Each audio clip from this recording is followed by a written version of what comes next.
Welcome aboard.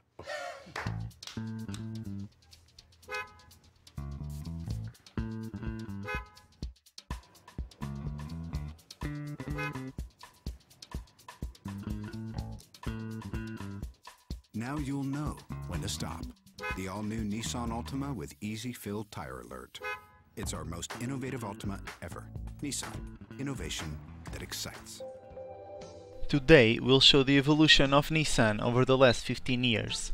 Starting as a champ close to default in 1999, having a successful turnaround and becoming a champ who survives Fukushima and keeps pushing the edge in terms of agility, perhaps even going too far.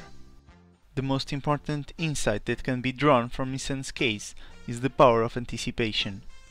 Nissan is an example of how an external shock shows the true level of agility of a company and how it can become a trigger for long-term change. Nissan is a Japanese car maker with more than 100 years of history.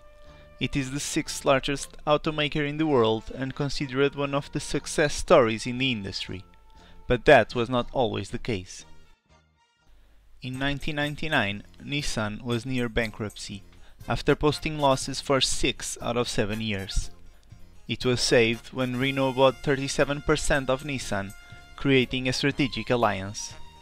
Shortly after, Carlos Ghosn becomes Nissan's CEO and leads the successful turnaround of the company.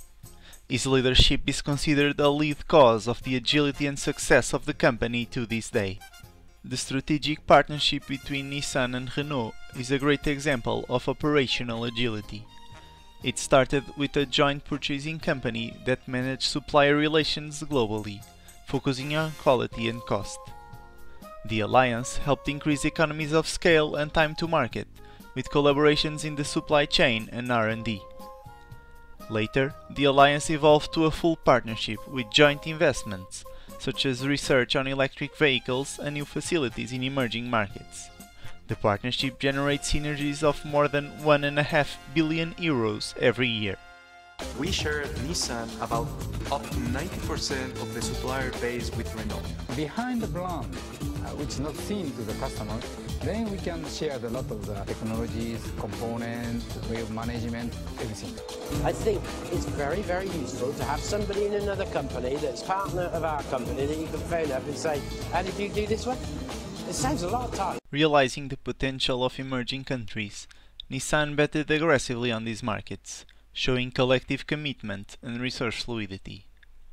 Nissan made bold moves into Brazil, China, Russia and India, and these now play a big role in the company profitability and growth. However, Nissan's true test to its agility and resilience came in 2011, with the Fukushima disaster.